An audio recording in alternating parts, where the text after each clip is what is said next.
Asian TV, साथ आपके हमेशा। के अनुसार लेटर बॉक्स में पत्र प्राप्त होने की सूचना इलेक्ट्रॉनिक सर्किट द्वारा स्थापित एक घंटी तथा लाइट सिग्नल के माध्यम से प्राप्त होती है। यानी पोस्टमैन की जरूरत ही नहीं, आपको पता चल जाएगा कब लेटर बॉक्स में चिट्ठी आ गई।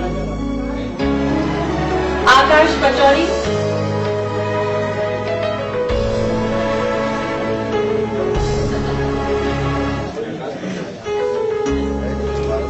नवीन पांडे, कक्षा 12, सरस्वती विद्या मंदिर इंटर कॉलेज बहराइच के छात्र। आपके पिताजी साथ में हैं। आपका project energy transformation device based on electromagnetic induction. इस प्रोजेक्ट के अनुसार यांत्रिक ऊर्जा द्वारा विद्युत का उत्पादन कर छोटी छोटी लाइट्स की चार्जिंग कर प्रकाश तैयार किया जाता है। बहुत बहुत बधाइयां और शुभकामनाएं आपके उज्जवल भविष्य के लिए।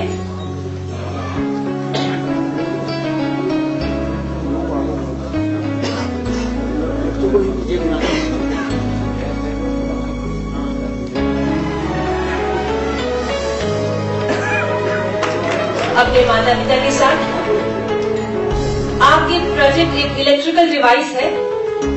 इस प्रोजेक्ट के अनुसार एयर कंडीशनर द्वारा निर्गत गर्म हवाओं से पानी गर्म करते हुए उसका विभिन्न कार्यों जैसे भाप बनाकर टरबाइन के माध्यम से विद्युत उत्पादन करना तथा गर्म पानी से सफाई आदि का कार्य किए जाने का उल्लेख है। यानी कि जो गर्म हवाएं निकलती है एयर कंडीशनर से, उनका इस्तेमाल करना।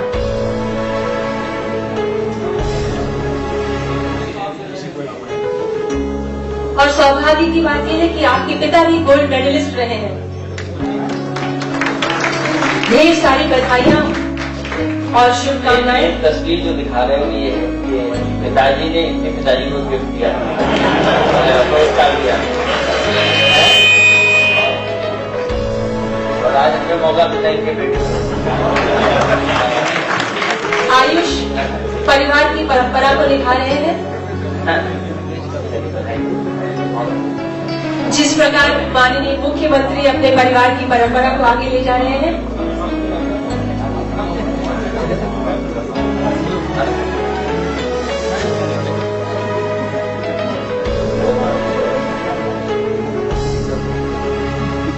ढेर सारी बधाइयां एवं शुभकामनाएं आपको, आप सबके उज्जवल भविष्य के लिए। Thank you. इसीलिए कहते हैं कि डर की नौकाएं कभी पार नहीं होती और हिम्मत करने वालों की कभी हार नहीं होती।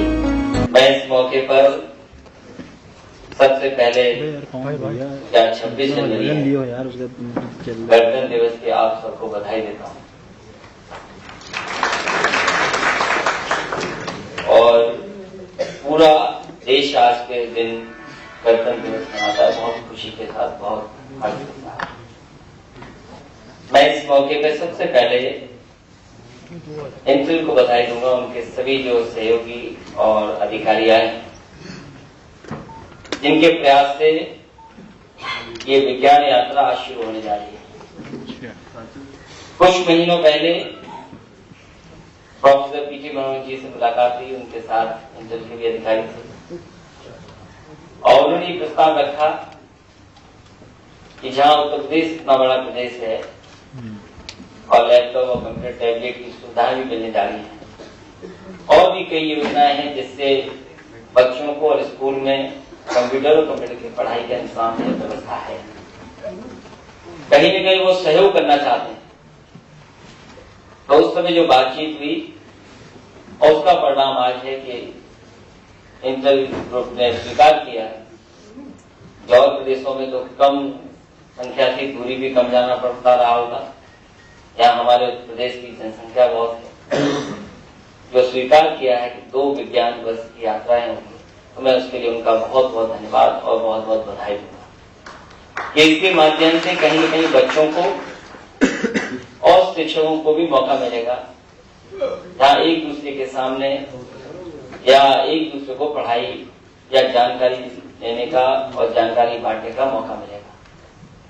जैसा कि मेरे से पहले पूर्व वक्ताओं ने भी इस बात को कहा कि विज्ञान कितना जरूरी है और विज्ञान से कितनी खुशहाली भी है। ये हो सकता है कि विज्ञान और तमाम चीजों पर बहस छिड़ जाए तो कुछ पक्ष में भी बातें कही जा सकती हैं, कुछ उसके दूसरे पक्ष में भी बात रखी जा सकती है। लेकिन विज्ञान का और साइंस का, इनोवेशन का जो योगदान रहा है उसको हम लोग कभी भी नकार नहीं सकते। और लगातार जिस योगदान से सीधा किसानों को भी लाभ हुआ है और अर्थव्यवस्था भी सुधरी है। जिन मुल्कों ने इन बहुत सारी चीजें दुनिया के दूसरे हिस्सों से आई हैं। ये सही है कि कभी कभी हम लोग अपना ये भी कह देते हैं कि शून्य की परिभाषा हम लोगों ने दी है और डेसिमल की, लेकिन कहीं न कहीं टेक्नोलॉजी में और उन चीजों में हम लोग बहुत पीछे भी हैं।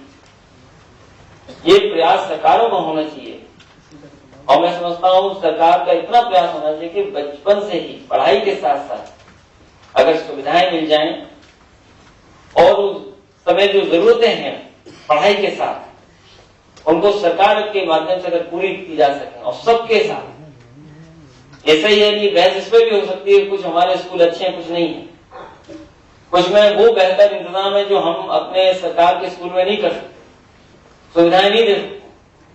लेकिन इसी पहलू पे हम लोगों को सोचना पड़ेगा। जिस प्रदेश को आगे बढ़ना है उस प्रदेश को इस पहलू पर जरूर चिंतन करना पड़ेगा। अगर पढ़ाई का स्तर कैसा हो और पढ़ाई की सुविधाएं क्या मिलेंगी। अगर आज के जमाने के हिसाब से जो सुविधाएं होनी चाहिए अगर नहीं है तो कहीं ना कहीं हम लोग पीछे जा रहे हैं। और टीचर्स को भी समय पर और जितनी पढ़ाई की जरूरत है वो होनी चाहिए। अभी इंजीनियरिंग कॉलेज में एक उदाहरण आ गया, स्टूडेंट ज्यादा जानते हैं, टीचर कम जानते हैं। अगर ऐसी परिस्थितियां आ जाएंगी तो बताओ टीचर पढ़ाएगा कैसे। आज जो बच्चे हैं वो जाने कितना देख रहे हैं, सीख रहे हैं, समझ रहे हैं और कई बार टीवी और छोटी छोटी चीजों का बहुत प्रभाव पड़ रहा है। मैं समझता हूं कि हमसे ज्यादा या हमारी उम्र के जब हम लोग छोटे थे तो हम लोग के खिलौने दूसरे हुआ करते। ये जरूरी नहीं जो बचपन जो हमारे खिलौने थे वो इन बच्चों के भी वही खिलौने हों। और मेरे से बुजुर्ग जो लोग हैं वो जानते होंगे उनके बचपन के खिलौने क्या थे या उनके परिवार में जो छोटे बच्चे उनके खिलौने क्या है। तो कहीं ना कहीं हम परिवर्तन दिखाई दे रहा है, परिवर्तन देख रहे हैं। हम लोग हो सकता है कंप्यूटर को देखें तो डरने लगे कि ये पता नहीं क्या है, कंप्यूटर क्या से डरा रहा है और कैसे सीखा है। हम लोगों ने उस पर कई बार हम लोगों ने भाषणों में चर्चा कर चुके हैं। हालांकि मोबाइल ने वो सुविधाएं दी कि जो आम लोगों तक वो चीजें पहुंच गई और आम लोग भी सीख गए अपने आप। और अगर बच्चों को देखें जो छोटे बच्चे हैं उनके हाथ में अगर देखा हो कितनी तेज चलाते हैं, कितना समझदार है वो, उन्हें कहीं टाइपिंग नहीं सिखानी, वो बिना सीखे ही हमसे और आपसे तेज टाइपिंग करना जानते हैं और अपने आप जान गए। मैं समझता हूं विज्ञान यात्रा जो निकलेगी वो कहीं न कहीं बच्चों को विज्ञान क्या है और आज क्या दुनिया में या बाहर किस तरह से चल रहा है, क्या क्या सवाल होंगे, उन सवालों का जवाब मिलेगा। बहुत सारे सवाल साइंस के प्रति जो बच्चे ढूंढना चाहते हैं, उनकी इच्छा होती है जानने की। मैं कहीं न कहीं मैं समझता हूँ इस यात्रा के माध्यम से थोड़ा बहुत उनको जानकारी उसके माध्यम से मिलेगी। जो बच्चे और जिनको पुरस्कार दिया गया है, जिनको आज हम लोगों ने सम्मानित किया है, इंस्पायर अवार्ड जो दिया है, मैं उनको भी बधाई देना चाहता हूँ। और मुझे उम्मीद है कि बहुत सारे बच्चों का भी मन कर रहा हो कि हम भी कुछ बेहतर करें और अच्छा कुछ करें, तो मैं उनको धन्यवाद देता हूँ, बधाई देता हूँ। सबसे पहला आविष्कार जो बताया उन्होंने, जो जिस पर प्रयास कर रहे हैं, साइकिल से बिजली बनाना, ऐसा ही बहुत अच्छा प्रयास है। और उस बच्चे ने मुझे धीमे से ये भी कह दिया कि साइकिल से बिजली तो बना रहा हूं लेकिन मेरे गांव में बिजली नहीं है।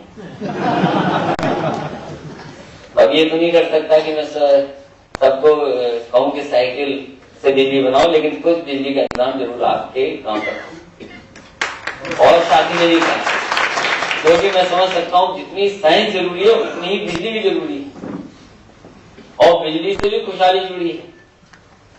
अभी मैं एक मीटिंग में गया था, अभी कल ही जब एक कार्यक्रम में मैं पहुंचा था, तो उनके सम्मान में जो सब कुछ होना था वो किया, लेकिन बाद में कुछ लोगों ने कहा कि बिजली की आवश्यकता बिजली होनी चाहिए।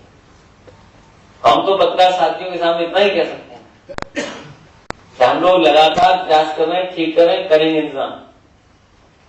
लेकिन पुरानी सरकार ने भी अगर कुछ किया होता तो हम उसको आगे बढ़ा सकते थे, लेकिन बहुत व्यवस्थाएं खराब छोड़ दी, इसलिए प्रयास कर रहे हैं और लगातार काम करेंगे। अभी जो कैबिनेट का फैसला लिया बहुत महत्वपूर्ण फैसला लिया, क्योंकि जितना पैसा हम लोगों को देना चाहिए वो पैसा ही नहीं हमारे पास। अगर इसी इंतजाम से चलते रहे तो लगभग 7,000 करोड़ का घाटा हर साल होगा, और 7,000 करोड़ बताइए कितना पैसा होता है।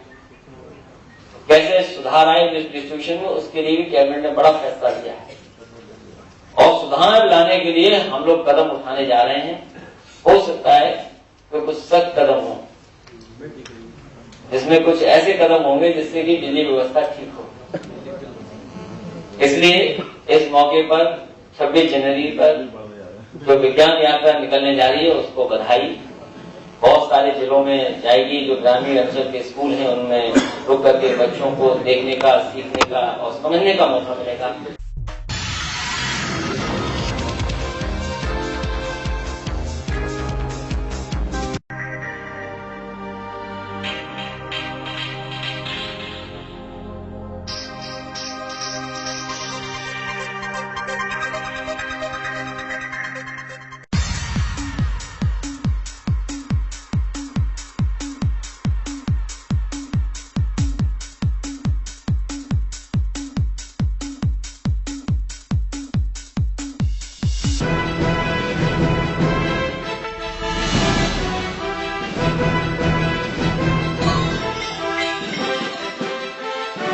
Asian TV